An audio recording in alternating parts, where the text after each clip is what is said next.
ఆంధ్రప్రదేశ్లో ఎన్నికలు సమీపిస్తున్న వేళ రాజమండ్రిలో రాజకీయం రసవత్రంగా మారుతుందా? జనసేన టీడీపీ కూటమి వైసీపీ నేతలకు నిద్ర పట్టనీయడం లేదా? రాజమండ్రి నగర వైసీపీలో ఉన్న గ్రూప్ రాజకీయాలు ఆ పార్టీకి ఇబ్బందికరంగా మారుతున్నాయా? ఎంపీ భరత్, కోఆర్డినేటర్, ఇతర నాయకులపై రాజమండ్రి ప్రజలు ఏమనుకుంటున్నారు? ఈసారి ఎన్నికలలో వైసీపీ పరిస్థితి ఏ రకంగా ఉండబోతోంది?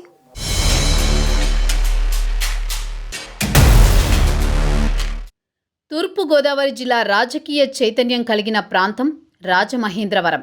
గత ఎన్నికల్లో ఇక్కడ అర్బన్, రూరల్ సీట్లు వైసీపీ ఖాతాలో పడలేదు. రాష్ట్రమంతటా జగన్ గాలి వీచినా రాజమండ్రి 2 నియోజకవర్గాల్లో మాత్రం డీలా పడ్డాయి. ముఖ్యంగా నగర వైసీపీలో బలమైన నాయకులు ఉన్నప్పటికీ వారి మధ్య సమన్వయ లోపమే ఇక్కడ వైసీపీ అభ్యర్థి ఓటమికి కారణమైందన్న ప్రచారం ఉంది. ఆ ఎన్నికల్లో చేదు అనుభవం ఎదురైనా కూడా 4.5 ఏళ్లుగా రాజమండ్రి వైసీపీలో ఎలాంటి మార్పు రాలేదు. ఇప్పటికీ నేతల మధ్య వర్గపోరు కొనసాగుతోంది. ఈసారి ఎలాగైనా ఇక్కడ పాగా వేయాలని వైసీపీ అధిష్టానం ఆలోచిస్తున్నా స్థానిక నేతలు మాత్రం ఆధిపత్య పోరు వీడినట్లు కనిపించడం లేదు. చారిత్రక రాజమహేంద్రవరం నగర వైసీపీ శిబిరంలో ఇప్పటికీ గ్రూపుల జగడం నడుస్తూనే ఉంది. గతంలో టీడీపీ, కాంగ్రెస్ పార్టీలకు ఉన్న అందరూ నేతలే అన్న పరిస్థితి నేడు అధికార వైసీపీలో నెలకొంది. ఎంతమంది బడా నేతలున్నా ఇప్పటికీ మాకు నడిపించే నాయకుడు ఎవరన్న పరిస్థితే ఇక్కడ పార్టీ శ్రేణుల్లో కనిపిస్తోంది. టీడీపీపై పైచేయి కోసం వైసీపీ అధిష్టానం ఇక్కడ ఎన్ని ప్రయోగాలు చేసినా అవి ఫలించట్లేదు. పార్టీకి ఉన్న వైభవం రాజమండ్రి నగరంలో తీసుకురావడానికి 2019 ఎన్నిక ద్వారా అధికారంలోకి వచ్చిన నాటి నుండి ఇప్పటి వరకు ఆ పార్టీ అధిష్టానం చేసిన అన్ని ప్రయత్నాలు దాదాపు బెడిసి కొట్టాయనే విమర్శ ఉంది. అప్పటి నుంచి ఇప్పటి వరకు వైసీపీలో 3 ఇన్ఛార్జీలు మారారు. 4వ కోఆర్డినేటర్ కూడా ప్రస్తుతం కొనసాగుతున్నారు. కానీ ఇప్పటికీ నగరంలో వైసీపీ అభ్యర్థి ఎవరంటే మాత్రం చెప్పలేని పరిస్థితి ఇక్కడ నెలకొంది.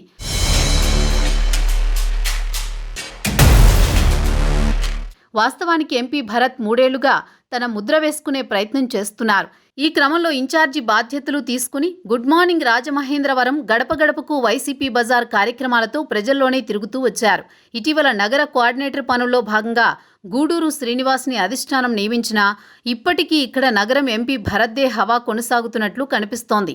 ఎవరి మేరకు కార్యక్రమాలు వాళ్లు కొనసాగిస్తూనే కలిసి కూడా కార్యక్రమాలు నిర్వహిస్తున్నారు. నగర వైసీపీ అధ్యక్షునితో పాటు ఆయా డివిజన్లలో ఇన్ఛార్జీలను కూడా మార్పులు చేశారు. కోఆర్డినేటర్, నగర అధ్యక్ష పర్సంటేజీల నియామకాల దగ్గర నుండి డివిజన్లలో మార్పుల వరకు అన్ని ఎంపీ భరత్ ఆశించినట్లుగా జరుగుతున్నాయి. ఈ క్రమంలో రాజానగరం ఎమ్మెల్యే జక్కంపూడి రాజా, ఏపీఐఐసి శ్రీకాకుళపు శివరామ సుబ్రహ్మణ్యం, మాజీ ఎమ్మెల్యే రౌతు సూర్యప్రకాశ్రావు, రుడా మాజీ చైర్మన్ షర్మిలారెడ్డి వర్గాలకు సంబంధం లేకుండా నగరంలో పదవుల పందేరం చేసినట్లు విమర్శలున్నాయి. గతంలో తమ అనుయాయులుగా నగరంపైనే ముద్ర ఉన్న నేతల్ని తప్పించి తమకు అనుకూలమైన నాయకులను ఆయా డివిజన్ ఇన్ఛార్జీలుగా ఎంపీ భరత్ నియమించుకున్నారన్న అసంతృప్తి సర్వత్రా నెలకొంది. ఈ దిశలో నగర వైసీపీలో ప్రస్తుతం ఎంపీ వర్గం ఒకవైపు, మరోవైపు మిగతా వర్గాలన్నీ అన్న పరిస్థితి నగరంలో ఏర్పడింది.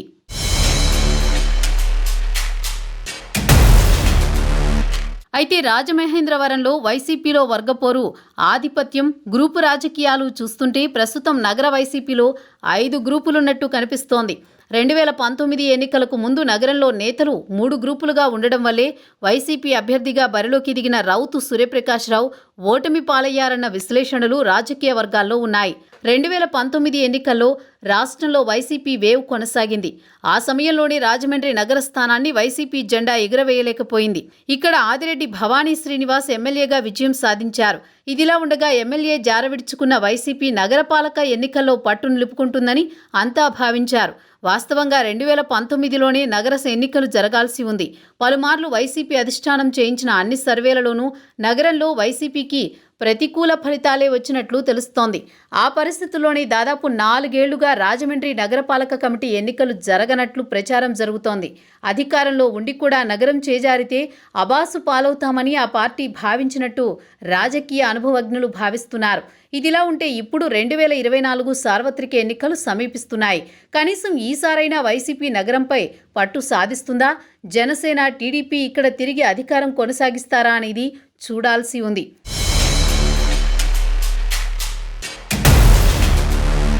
రాజమండ్రి నగరంలో ప్రస్తుతం వైసీపీ ఎంపీ భరత్ హవా కొనసాగుతోంది. నగర అభివృద్ధి పేరుతో ఆయన పర్యవేక్షణలో ఇటీవల అనేక కార్యక్రమాలు నిర్వహించారు. పెరిగిన eat street, happy street, centre డివైడర్ల నిర్మాణం, ఫుట్పాత్ మరియు అభివృద్ధి, కంబాల చెరువు, హేవలాక్ వారధి, లైటింగ్ ఇలా ఎన్నో కార్యక్రమాలు చేపట్టారు.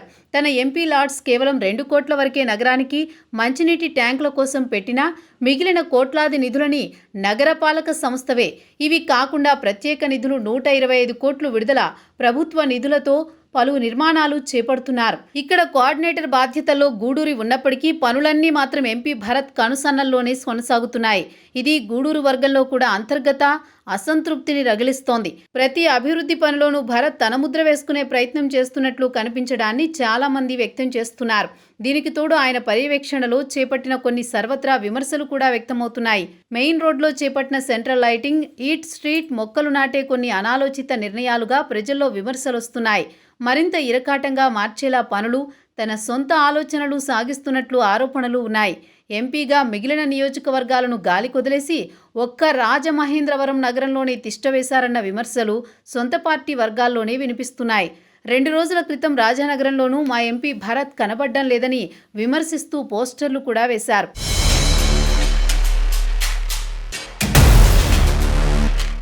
రాజమండ్రి నగరంలో అభివృద్ధిపై తన ముద్ర పడాలనే ఎంపీ భరత్ ఆరాటం రాబోయే ఎన్నికల కోసమేనన్న ప్రచారం జరుగుతోంది.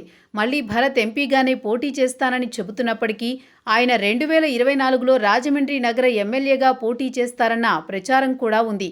ఆ ముందస్తు ఆలోచనతోనే ఎంపీ తన దృష్టినంతా పెట్టారని భావిస్తున్నారు. అంతా నా ఇష్టమన్న పంథాలో ఆయన సాగిస్తున్న శైలిపై పార్టీలోనే పొగ పెడుతున్నట్టు కనిపిస్తోంది.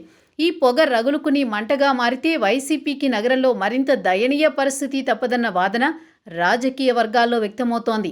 అధికార వైసీపీ రాష్ట్రంలో దాదాపు అన్ని నియోజకవర్గాల్లోనూ అభ్యర్థులపై కాస్తైనా క్లారిటీగా ఉంది. కానీ ఇప్పటికీ ఇక్కడ 2024 ఎన్నికల్లో ఆ పార్టీ అభ్యర్థి ఎవరంటే చెప్పలేని పరిస్థితి నెలకొంది.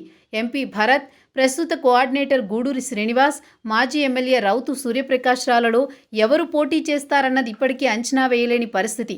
మరోపక్క అవకాశం ఇస్తే పోటీ చేయడానికి శ్రీకాకుళపు శివరామ సుబ్రహ్మణ్యం, రుడా చైర్మన్ షర్మిలారెడ్డి, వైసీపీ జిల్లా వైద్య విభాగం అధ్యక్షురాలు అనుసూరి పద్మాలత కూడా రెడీగా ఉన్నట్టు ప్రచారంలో ఉంది.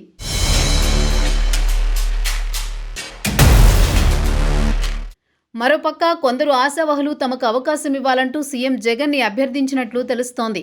గెలుపు ఓటముల మాట ఎలా ఉన్నా ఒక్కసారి అధికార పార్టీ ఎమ్మెల్యే అభ్యర్థిగా ముద్రపడితే భవిష్యత్తులో అవకాశాలు బాగుంటాయన్న ఆలోచనతో కొందరు ఈ సీటు కోసం ఆరాట పడుతున్నట్టు తెలుస్తోంది.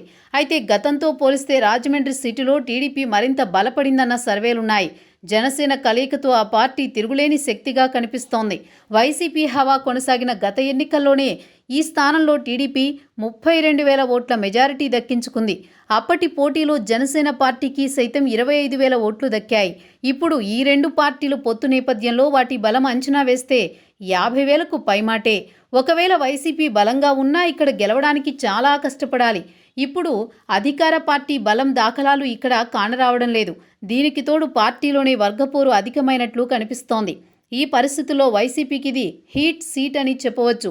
ముందుగానే అభ్యర్థిని ప్రకటిస్తే పరిస్థితులు చక్కదిద్దుకుని విజయం వైపు అడుగువేసే అవకాశాలు ఉండవచ్చన్న అంచనా రాజకీయ అనుభవజ్ఞుల్లో వ్యక్తమవుతోంది.